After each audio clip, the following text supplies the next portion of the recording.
গুরু নানক থেকে সম্পর্কিত, রিলেটেড। গুরু নানক আর ভাই মর্দানা ছিলেন গুরু নানকের একজনের মানে কি বলে না, সঙ্গী।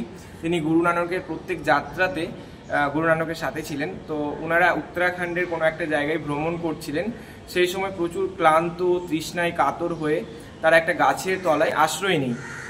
আর ভাই মর্দানার সেই সময় প্রচুর খিদে পায়। তখন গুরু নানক সেই গাছের একটা ফ্রুটস ভেঙে ভাই মর্দানাকে খেতে দেন। আর কিন্তু এই সোপ নাটসটা হচ্ছে প্রচুর তেতো।